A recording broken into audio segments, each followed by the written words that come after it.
नमस्ते दोस्तों, सभी शुभचिंतकों को, सभी मित्रों को अंशुमान दुबे एडवोकेट का सादर प्रणाम है। और आज पुनः मैं आप लोगों के सामने अपनी बातों को लेकर के हाजिर हुआ हूँ।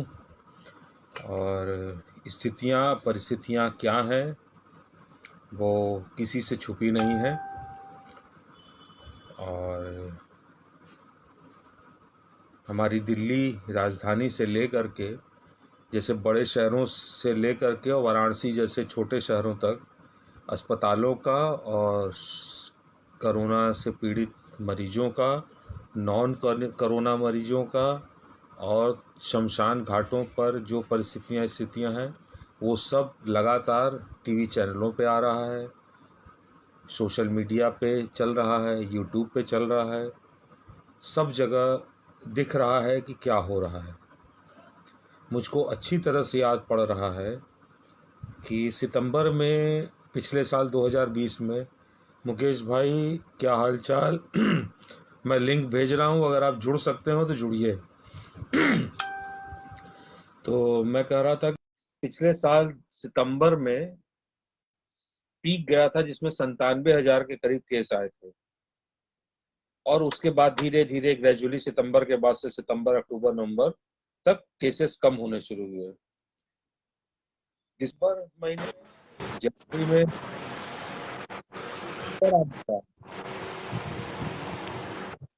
कहाँ हल्ला मचा रहे हो? कहाँ शोर मचा रहा है? सन्नाटा तो तो है। पीछे खबर खबर खबर कुछ मच रहा था।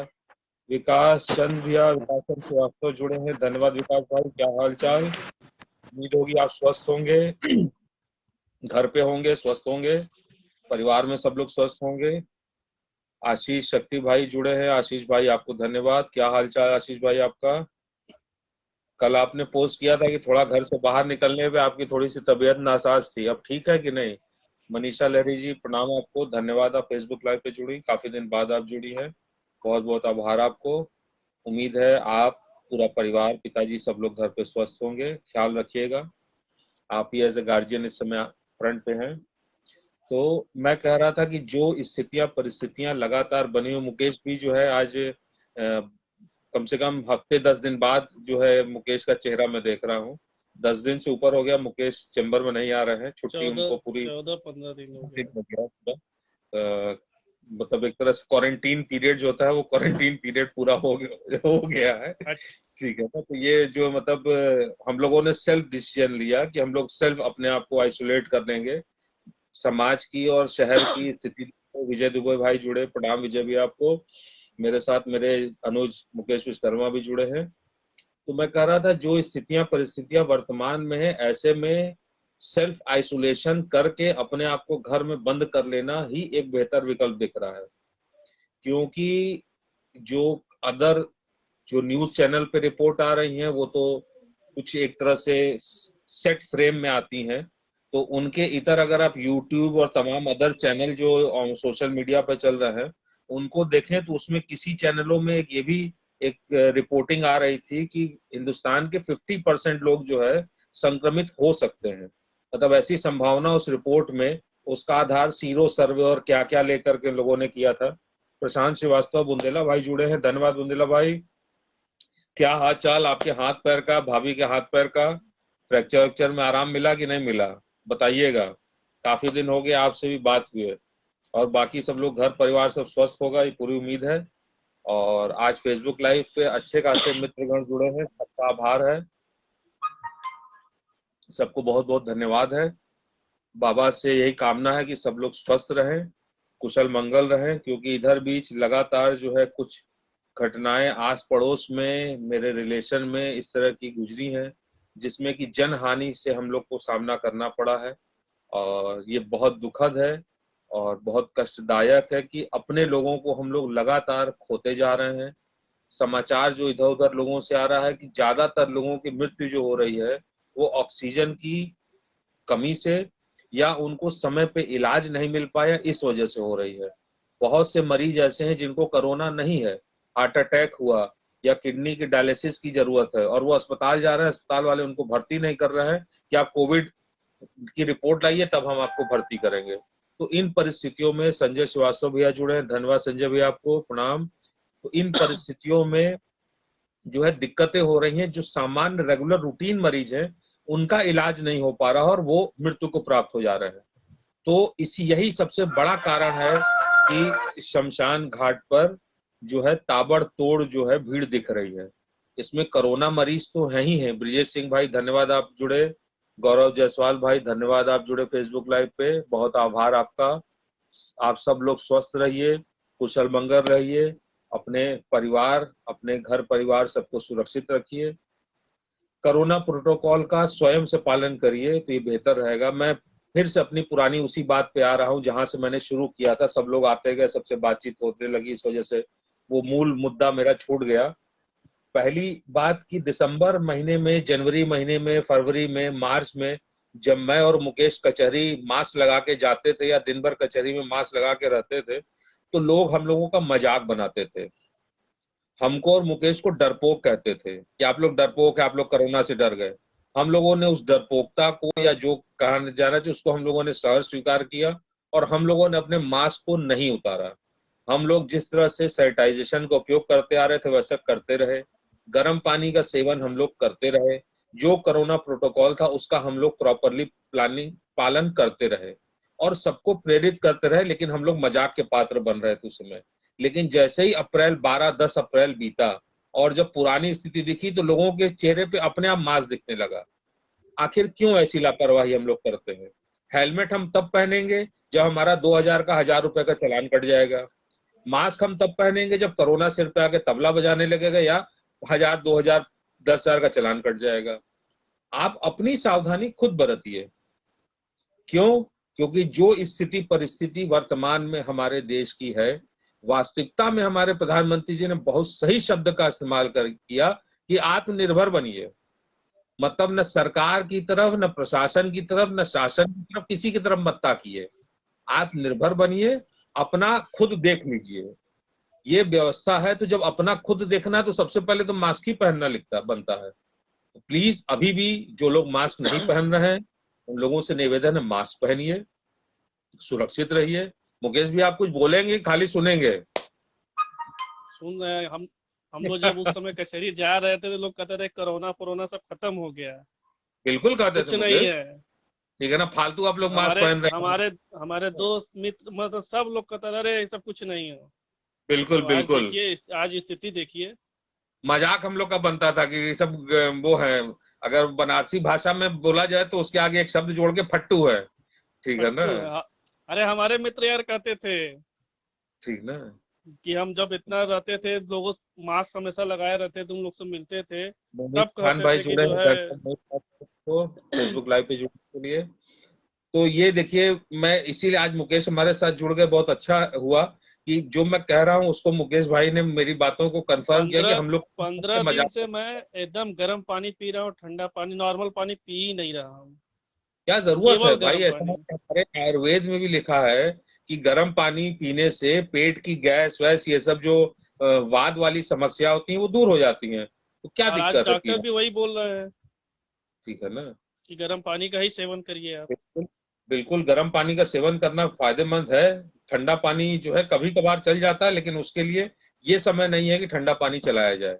दही मत खाइए खट्टा, रात में दही मत खाइए, खट्टी चीजों से बचिए, ठीक है ना? लोग इसमें कर क्या रहे हैं कि विटामिन सी के चक्कर में 10 तो नींबू ही निचोड़ के पी ले रहे हैं। अरे हाँ भाई, एक हाँ, नींबू एक आदमी के लिए दिन भर में पर्याप्त है। अब बस पर्याप्त है। 10 नींबू पी लीजिएगा तो एसिडिटी आपको नहीं हो जाएगी? अब वो भी गर्म पानी में ना, गुनगुना पानी में पीना है। लोग ठंडा पानी में नींबू चीनी सब डाल के पी रहे हैं। विटामिन सी के चक्कर में तो आपको एसिडिटी हो जाएगी। फिर दूसरी बीमारी का इलाज करिए। तो डॉक्टर से जो भी कुछ आपको दवा लेनी है, अगर बुखार आता है, कुछ भी आता है, डॉक्टर से परामर्श लीजिए और डॉक्टर के ऑब्जर्वेशन में मेडिसिन लीजिए। अपने मन से जो है उच्चंत दवा मत खाइए।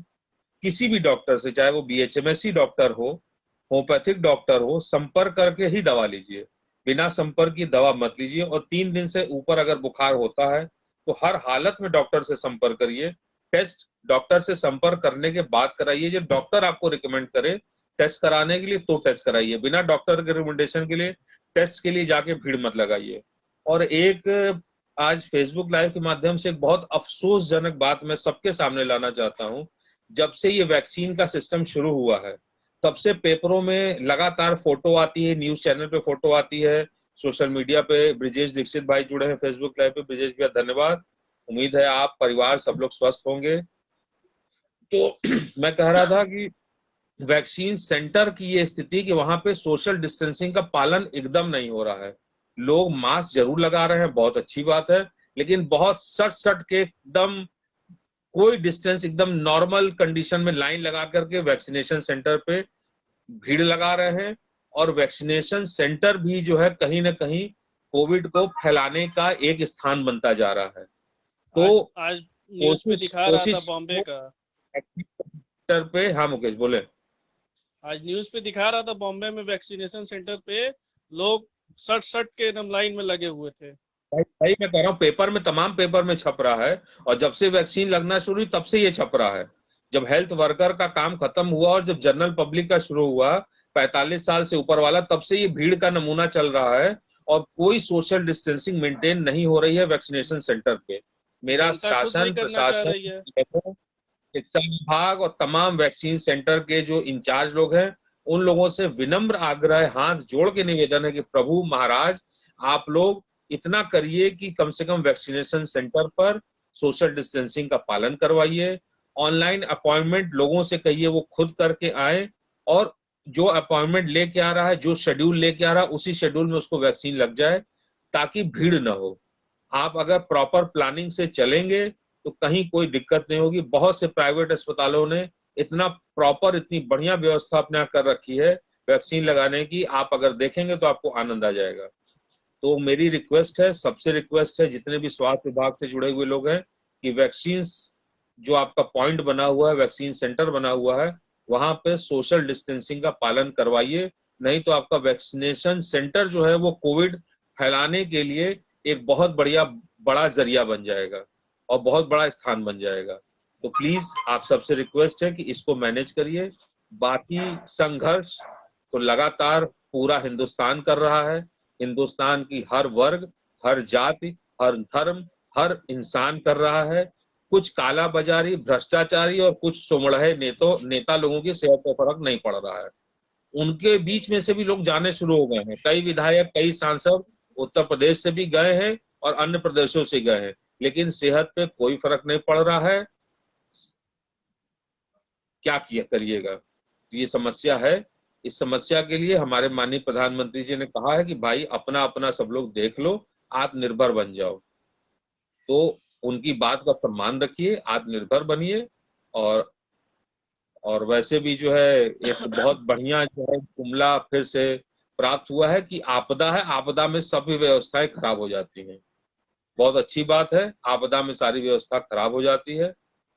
जो लोग मृत्यु को प्राप्त हो रहे हैं, उनकी पीड़ा उनके परिवार वाले, उनके मित्र, उनके सगे संबंधी महसूस कर रहे हैं। और उन लोगों को भविष्य में जो भी निर्णय लेना होगा वो निर्णय लेंगे। वो परिणाम भविष्य में दिखेगा, आज का परिणाम भविष्य में दिखेगा, ये मुझको पूरी उम्मीद है। और अगर आज का परिणाम भविष्य में नहीं दिखता है तो फिर मैं समझ जाऊंगा कि बस एकदम सिस्टम पे आ गया है देश, और बहुत तगड़ा विकास जो है वो हो रहा है और होता रहेगा। ठीक है ना। हम स्मार्ट सिटी से जो है SC बना रहे थे, SC वर्तमान में शमशान सिटी बन रहा है। बहुत खेदजनक है, बहुत दुखद है।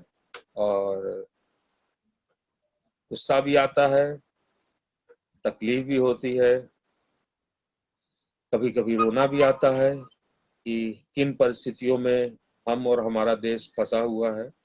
किसी की भी लापरवाही हो, हम सब की हो, शासन की हो, प्रशासन की हो, सरकार की हो, किसी की भी लापरवाही हो, लेकिन आपकी लापरवाही से किस तरीके से लोगों का करुण क्रंदन सुनने को मिल रहा है, वो आप सुनिए एक बार। कहीं बेटी जो है वो अपने पिता की अर्थी को कान्हा दे रही है, कहीं माँ अपने बेटे के लिए कलप कलप कर रो रही है, कहीं पत्नी जो है वो विलाप कर रही है अपने पति की मृत्यु पे। और सब जगह एक चीज निकल के आ रही है, ऑक्सीजन नहीं मिल पाई, हमारा अपना चला गया। तो कोविड की वजह से मरने वालों में तो मुझको लग रहा है ऑक्सीजन के बिना मरने वालों की संख्या बढ़ रही है उसी इन की वजह से हो परिस्थितियों। भी रहा है। एक आज न्यूज चैनल पे मैं देख रहा था कि उसपे कुछ स्वास्थ्य विभाग और पुलिस विभाग के जो है महान जो करता धरता लोग हैं, उन लोगों ने मरीज के तीमारदार से कहा कि अरे ले जाके अपने मरीज को पीपल के पेड़ के नीचे लिटा दो, ऑक्सीजन मिल जाएगी। तो ऐसे ऐसे विद्वान और ऐसे ऐसे महान लोग जो है सरकारी सिस्टम में सेवा दे रहे हैं, ये इंसान नहीं दानव हैं, ऐसे लोग जो बर्ताव कर रहे हैं, जो ऐसा वक्तव्य दे रहे हैं। तो ये मानवता कहाँ पे है वो आप सबको दिख रही है। और आपस में एक दूसरे का सहयोग करिए, एक दूसरे का हाथ बटाइए, कष्ट में तकलीफ में एक दूसरे का जितना ज्यादा से ज्यादा आप लोग सहयोग करेंगे, उतना जो है मानवता जीवित रहेगी। और आज के दिन में कोई व्यक्ति जो है वो बहुत कुछ चीजें कोरोना में पॉजिटिव हो रही हैं, जो कि कितने दिन रहेंगी ये बात की बात है। हमारा देश में एक समय ये स्थिति थी कि मंदिर मस्जिद के लिए लोग लड़ते थे, कट मरते थे, और आज के दिन अस्पताल के लिए बोल रहे हैं, ऑक्सीजन प्लांट के लिए बोल रहे हैं। ये बहुत सुखद और बहुत अच्छी बात है, और हमारी सरकारें भी अब जाग रही हैं, अस्पताल और ऑक्सीजन प्लांट के लिए दौड़ भाग मेहनत कर रही हैं। तो कृपया इस इन चीजों को जारी रखिएगा, पुनः मंदिर मस्जिद के लिए लड़ने भिड़ने मत आ जाइएगा, क्योंकि आज के दिन में सबसे बड़ी आवश्यकता जो दिख रही है वो भारत 150 के आसपास जो है हेल्थ इंडेक्स में पैन वर्ल्ड लेवल पे है। तो ऐसी व्यवस्थाएं की जाए कि हम 150 से ऊपर उठते हुए 100 के अंदर आए, हमारी स्वास्थ्य सुविधाएं सुधरे, हमारी शिक्षा व्यवस्था सुधरे, इंफ्रास्ट्रक्चर के रूप में बहुत तेजी से जो है अस्पताल और ऑक्सीजन प्लांट बन जाएंगे, लेकिन उनको चलाने के लिए अच्छे टेक्नीशियन, डॉक्टर्स, इनकी कमी है, इनके ऊपर भी ध्यान दिया जाए।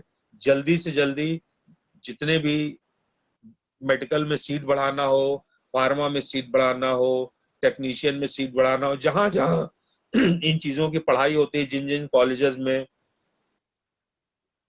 विश्वविद्यालय में, नर्सिंग में, सब जगह अविलंब सीट बढ़ाइए और लोगों को एडमिशन दीजिए। और जितनी से ज्यादा आप प्रोडक्टिव डॉक्टर्स, टेक्नीशियन, इंजीनियर्स बना सकते हैं। समय लगेगा क्योंकि आपने पहले से प्लानिंग नहीं की, 2 साल, 3 साल, 4 साल, 5 साल लगेगा, लेकिन आने वाले समय में भी ऐसी विविधाएं। करुणेश्वर आनंद भैया धन्यवाद, आप जुड़े, आपके घर में जो है दुखद घटना घटी, इसके लिए बाबा से प्रार्थना है कि आप सब लोग को शक्ति दे, आप सब लोग जो है इस विपत्ति के समय में ईश्वर आप लोग की मदद करे। राजेश पाठक भाई जुड़े, धन्यवाद राजेश भाई आपको फेसबुक लाइव पे जुड़ने के लिए। अशोक कुमार हमारे जुड़े हैं, बहुत बहुत धन्यवाद अशोक भैया। आपने बहुत ही, जिसको कहना चाहिए, ईमानदारी से जो है एक्सेप्ट किया जो वर्तमान स्थिति और परिस्थितियां उनको, इतना इतने छोटे बनारस जिले स्तर के पदाधिकारी होने के बाद इतनी स्पष्टता, इतनी दृढ़ता के साथ आपने जो कमियां रही उनको स्वीकार किया, ये इसके लिए आप साधुवाद हैं। और इतना स्पष्टवादी अगर नीचे से लेके ऊपर तक सभी लोग हो जाएं, सभी लोग अपनी गलतियों को स्वीकार करें और उसको आगे सुधार करें तो बहुत बेहतर रहेगा। हमारा समाज, हमारा भारतीय समाज का हृदय बहुत बड़ा है, उसने बहुत बड़े बड़े पुराने और तमाम नेताओं की गलतियों को माफ किया है, वर्तमान को भी माफ कर सकते हैं, लेकिन उसके लिए आपको सामने आना पड़ेगा, अपनी गलतियों को एक्सेप्ट करना पड़ेगा कि हाँ ये गलतियां हो गई, हमसे आकलन गलत हो गया। कि जब हमने अमेरिका और यूरोप में सेकेंड वेव देखा तो हमको लगा कि नहीं अभी हमारे यहाँ सेकेंड वेव नहीं आएगी, लेकिन ऐसा कुछ नहीं हुआ। आज तमाम देश जो है अपने देशों की प्रतिबंध लगा रहे हैं उड़ान पे, ये अच्छी बात नहीं है। तो प्लीज सबसे निवेदन है, घर पर रहिए, सुरक्षित रहिए। और हम लोगों की ये स्व लॉकडाउन का एक और दुष्परिणाम हो रहा है, जो सड़कों पे जो वेंडर्स थे, छोटे वेंडर्स थे, कोई फल की दुकान लगाता था, कोई गन्ने की जूस की दुकान लगाता था, कोई लिट्टी बाटी की दुकान लगाता था, कोई सत्तू की दुकान लगाता था, ऐसे तमाम लोग जो हम लोगों के घर से बाहर न निकलने की वजह से ऐसे लोगों की आजीविका पे बहुत तगड़ा असर पड़ा है। उन लोगों की कमाई 100%, अगर 100 रुपए होती थी, वो 100 रुपए से 10 रुपए, 20 रुपए पे आ गए हैं, क्योंकि पब्लिक बाहर नहीं निकल रही है और निकल भी रही है तो कोरोना संक्रमण के डर और उसकी सावधानियां बरतने के चक्कर में वो कोई चीज बाहर सेवन नहीं कर रही है। तो जिन लोगों की जीविका के लिए लॉकडाउन नहीं लगाया गया है, आज के दिन में उनके सामने भी आजीविका का संकट खड़ा हो गया है, क्योंकि वो जो रॉ मटेरियल बना करके जा रहे हैं वो रॉ मटेरियल खप नहीं रहा है, बर्बाद हो जा रहा है, फेंका जा रहा है। तो एक तरफ तो बेचारों की कमाई नहीं हो रही है और दूसरी तरफ वो जो सामान बना करके रोज बना के खत्म करते थे वो खत्म नहीं हो रहा है, वो फेंका जा रहा है। तो उन बेचारों को डबल नुकसान हो रहा है। तो इसके ऊपर भी जो है शासन प्रशासन ध्यान दे। और फॉगिंग की जहां तक बात है उसका तो बहुत बुरा, फॉगिंग और सैनिटाइजेशन का तो बहुत बुरा स्तर है, ठीक है ना। एक लीटर की पेप्सी की बोतल जो आती है, अरे आधा लीटर की पेप्सी की बोतल आती है, उसमें लिक्विड भर के सैनिटाइजेशन वाले को दे दिया जाए, जाओ सैनिटाइजेशन कर लो। उतने में वो क्या करेगा, एक गली दो गली करने के बाद बाकी जगह पानी छिड़क के चला जाता है।